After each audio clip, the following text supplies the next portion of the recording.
नमस्कार विद्यार्थी मित्रांनो, मी विनोद नाईक. आपण पाहत आहोत इयत्ता 10वीचा विज्ञान, त्याच्यामधील भाग दुसरा आणि हा लेसन आहे 6वा, प्राण्यांचे वर्गीकरण. विद्यार्थी मित्रांनो, आपण मागील 2 इयत्तांमध्ये लिव्हिंग ऑर्गॅनिझमचं म्हणजेच जे सजीव आहेत त्यांचं वर्गीकरण कशा प्रकारे केलं जातं त्याच्याविषयी आपण बघितलं होतं. म्हणजे प्रोटिस्टा किंवा मोनेरा, प्लॅन्टी किंगडम, त्याच्यानंतर ॲनिमल किंगडम, कवकवर्गीय म्हणजेच फंगी, एकपेशीय, बहुपेशीय प्राणी यांचं वर्गीकरण केलेलं आपण बघितलेलं आहे. विद्यार्थी मित्रांनो, याच्यासाठी मी तुम्हाला एक एक्झाम्पल देतो बघा, की एका रूममध्ये अस्ताव्यस्त पडलेली खूप अशी पुस्तकं आहेत. त्याच्यामध्ये SSC board, CBSE board, ICSE board यांची पुस्तकं आहेत. आणि आपल्याला सांगितलं गेलं की विज्ञान भाग 2चं SSC म्हणजे 10वीचं पुस्तक घेऊन या. तरी पुस्तकं अस्ताव्यस्त पसरलेले असल्यामुळे आपण पहिले रूममध्ये येऊन ती पुस्तक शोधण्याचा प्रयत्न करणार. त्याच्यानंतर बराच वेळ गेल्यानंतर साधारण अर्धा एक तासामध्ये आपण ते पुस्तक शोधून काढतो. म्हणजेच आपल्याला ह्याच्यासाठी खूप टाईम द्यावं लागलं. जर हीच पुस्तकं SSC बोर्ड, CBSE बोर्ड आणि ICSE बोर्ड यांची वेगळी करून ठेवली असती आणि त्याच्यामध्ये मराठी आणि इंग्लिश मिडियमची पुस्तकं आपण जर वेगळ्याच टाईपवर ठेवली असती 1ली पासून 10वीपर्यंत, तर आपण विदिन 2 मिनिट्स हे सायन्स 2चं पुस्तक आरामात काढू शकलो असतो. आता हे कशामुळे शक्य झालं, तर लिव्हिंग ऑर्गॅनिझम म्हणजेच या पुस्तकांच्या वर्गीकरणामुळे. विद्यार्थी मित्रांनो, मी सांगतो लिव्हिंग ऑर्गॅनिझमचं सुद्धा असंच आहे. बहुसंख्य प्राणी या पृथ्वी तलावर आहेत. त्यांच्या प्रजाती आणि जाती खूप मोठ्या प्रमाणावर इथे उपलब्ध आहेत. त्याच्यापैकी प्राण्यांचं वर्गीकरण करणं खूप गरजेचं आहे, कारण एकाच प्रकारची कॅरेक्टर्स असलेले प्राणी आपल्याला बरेचसे मिळत असतात. आपण त्यांना त्याच ग्रुपमध्ये टाकलं तर आपण त्यांचा अभ्यास करणं आपल्याला सोपं जातं. म्हणजेच प्राण्यांचं वर्गीकरण करणं ही काळाची गरज आहे. किंवा लिव्हिंग थिंग्सची वर्गीकरण, ज्याच्यामध्ये वनस्पती आणि प्राणी सुद्धा येऊ शकतात, यांचं वर्गीकरण करणं खूप गरजेचं आहे. आता ह्या चॅप्टरमध्ये आपण कशा प्रकारे प्राण्यांचं वर्गीकरण केलं जातं त्याच्याविषयी पाहणार आहोत. इथे पहा, सजीवांचे वर्गीकरण करण्यासाठी कोणकोणत्या निकषांचा वापर केला जातो. म्हणजे आपण बघतो त्यांना देह गुहा आहे का, किंवा कॅव्हिटी आहे का, सिलोम ज्याला म्हटलं जातं. त्यानंतर स्तर कुठला आहे, पेशी स्तर. त्याच्यानंतर त्या आर्य सममित आहेत की कोणत्या प्रकारचा सममिती अक्षरे दाखवतात, द्विपार्श्व सममित आहेत का. तर बऱ्याचशा अशा निकषांचा आपण इथे वापर करतो.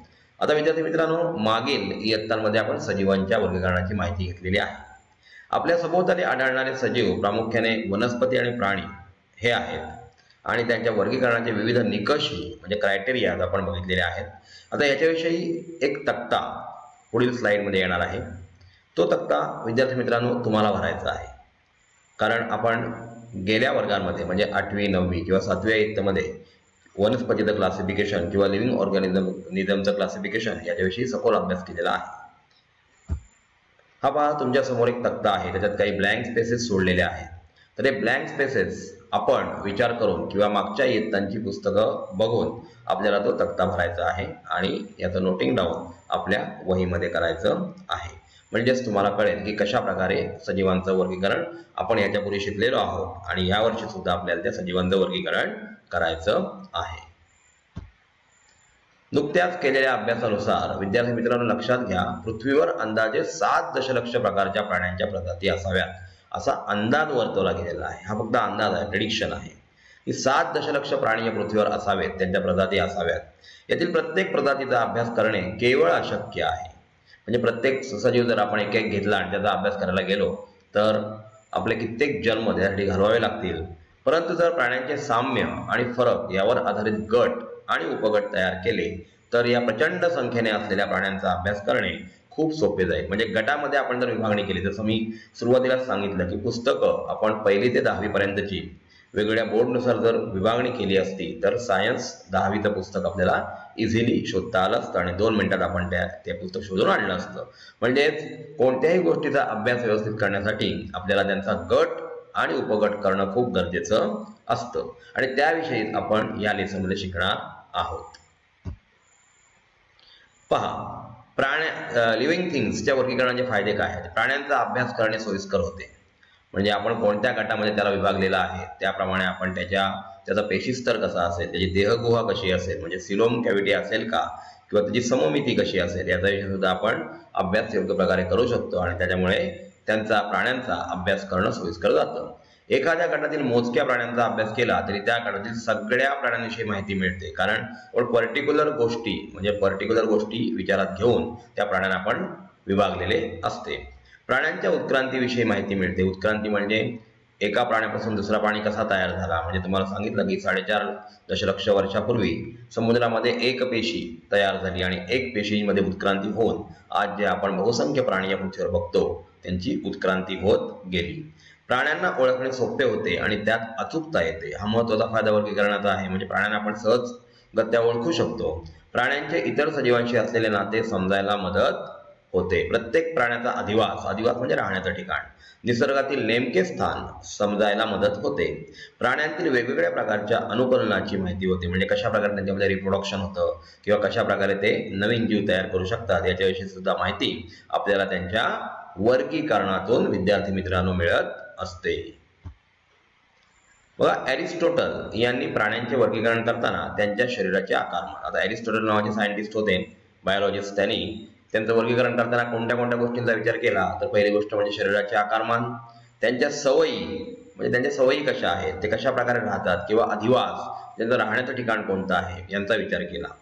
त्याच्या या वर्गीकरणाच्या पद्धतीला कृत्रिम पद्धत असं म्हणतात. म्हणजे एरिस्टॉटलने जी पद्धती शोधली त्यांच्यामध्ये त्यांनी शरीराचं आकारमान, त्यांच्या सवयी आणि अधिवास काय आहे त्याच्यानुसार त्या पद्धतीला नाव दिलं गेलं कृत्रिम पद्धती. त्या व्यतिरिक्त थिओफ्रास्टस, प्लिनी, जॉन रे, लिनियस यांनी सुद्धा वर्गीकरणाच्या कृत्रिम पद्धतीचाच अवलंब केला. आता लिनियस हे नाव आपल्याला परिचित आहे. कार्ल लिनियस यांनी बायनोमियल नॉमनक्लेचर म्हणजे द्विनाम पद्धती शोधून काढली. म्हणजे जसं की मँजिफेरा इंडिका. आता मँजिफेरा इंडिका म्हणजे काय तर आंबा, याचं हे द्विनाम पद्धतीमधलं नाव आहे. हे नाव कार्ल लिनियस यांनी शोधून काढलं आणि ते आता वर्ल्ड वाईड ऍक्सेप्ट केलं जातं. म्हणजे ही जी पद्धत होती त्याला कृत्रिम पद्धत असं म्हटलं जातं. वर्गीकरणाची नैसर्गिक पद्धती सजीवांचे शरीर रचनेविषयी गुणधर्म, त्यांच्या पेशी, गुणसूत्र, म्हणजे जसं आपल्या शरीरामध्ये 46 गुणसूत्र असतात तसं प्रत्येक सजीवामध्ये असलेल्या गुणसूत्रांची संख्या वेगळी असते. जैव रासायनिक गुणधर्म, जैव म्हणजेच काय, बायोकेमिकल जे प्रॉपर्टीज आहेत ते यांसारख्या मुद्द्यांवर आधारित होती. डोमझन्स्की आणि मेयर यांनी या पद्धतीचा अवलंब करून प्राण्यांचे वर्गीकरण केले. आता हे जे सायंटिस्ट आहेत ज्यांचं नाव आहे डोमझन्स्की आणि मेयर यांनी सुद्धा अशा प्रकारच्या पद्धतीचा अवलंब करून प्राण्यांचे वेगवेगळ्या गट आणि उपगटांमध्ये वर्गीकरण केलं. आता बघा, प्राणी वर्गीकरणाची पारंपरिक पद्धत कोणती आहे. पारंपरिक पद्धतीनुसार प्राण्यांच्या शरीरात आधार देण्यासाठी पृष्ठरज्जू नावाचा अवयव आहे की नाही. म्हणजे जसं आपल्या पाठीचा मणका असतो त्याप्रमाणे हा पृष्ठरज्जू झाला.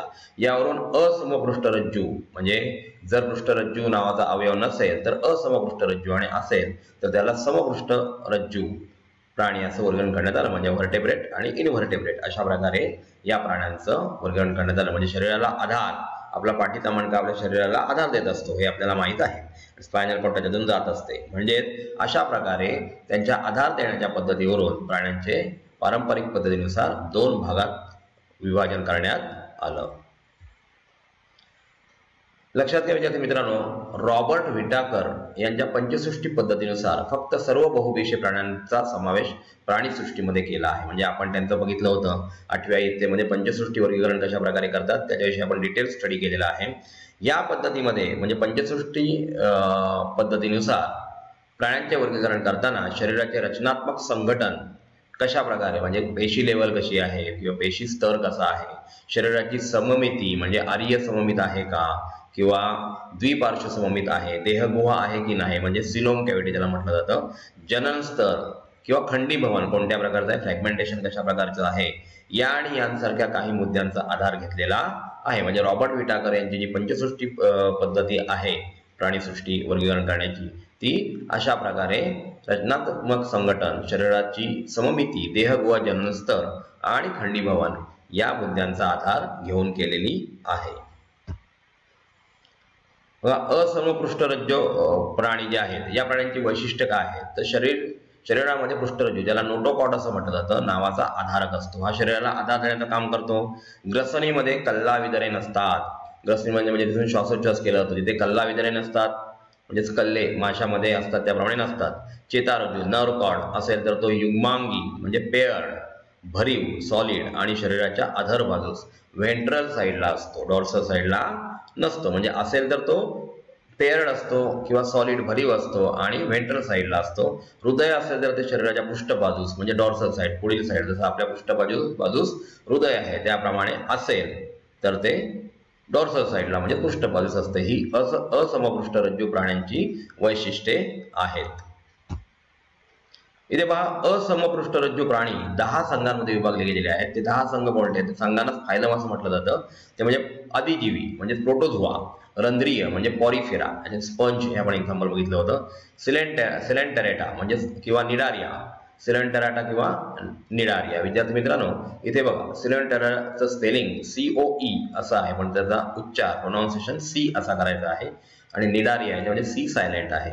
चपट्या कृमी म्हणजे प्लॅटीहेल्मिंथस, गोल कृमी म्हणजे ॲस्केलमिंथस, वलई म्हणजे ॲनेलिडा, संधिपाद म्हणजे ऑर्थ्रोपोडा, मृदुकाय म्हणजे मोलुस्का, कंटकचर्मी म्हणजे इकायनोडर्मॅटा आणि अर्धसमपृष्ठरज्जू म्हणजेच हेमिकोरडॅटा अशा प्रकारच्या प्राण्यांचा समावेश असमपृष्ठरज्जू प्राण्यांमध्ये म्हणजे जो फायलम आहे, संघ आहे, तो अशा प्रकारे 10 भागामध्ये विभागला गेलेला आहे. आता पाहूया आपण समपृष्ठरज्जू प्राणी यांची वैशिष्ट्य काय आहे. तर या प्राण्यांची वैशिष्ट्ये खालीलप्रमाणे विद्यार्थी मित्रांनो, शरीरामध्ये पृष्ठरज्जू नोटोकॉर्ड नावाचा आधारक असतो. म्हणजे हा आधारक ह्या प्राण्यांमध्ये असायलाच हवा. जो आपल्याला बघा इथे इमेज समपृष्ठरज्जू प्राण्यांची वैशिष्ट्यामध्ये इमेज दाखवलेली आहे त्याच्यामध्ये पृष्ठरज्जू आपल्याला दिसतोय, तो आधारक म्हणून काम करतो. श्वसनासाठी कल्ला विधाने म्हणजे गिल स्लिट किंवा फुफ्फुसे असतात. इथे सुद्धा आपल्याला कल्ला विधाने दिसतात बघा.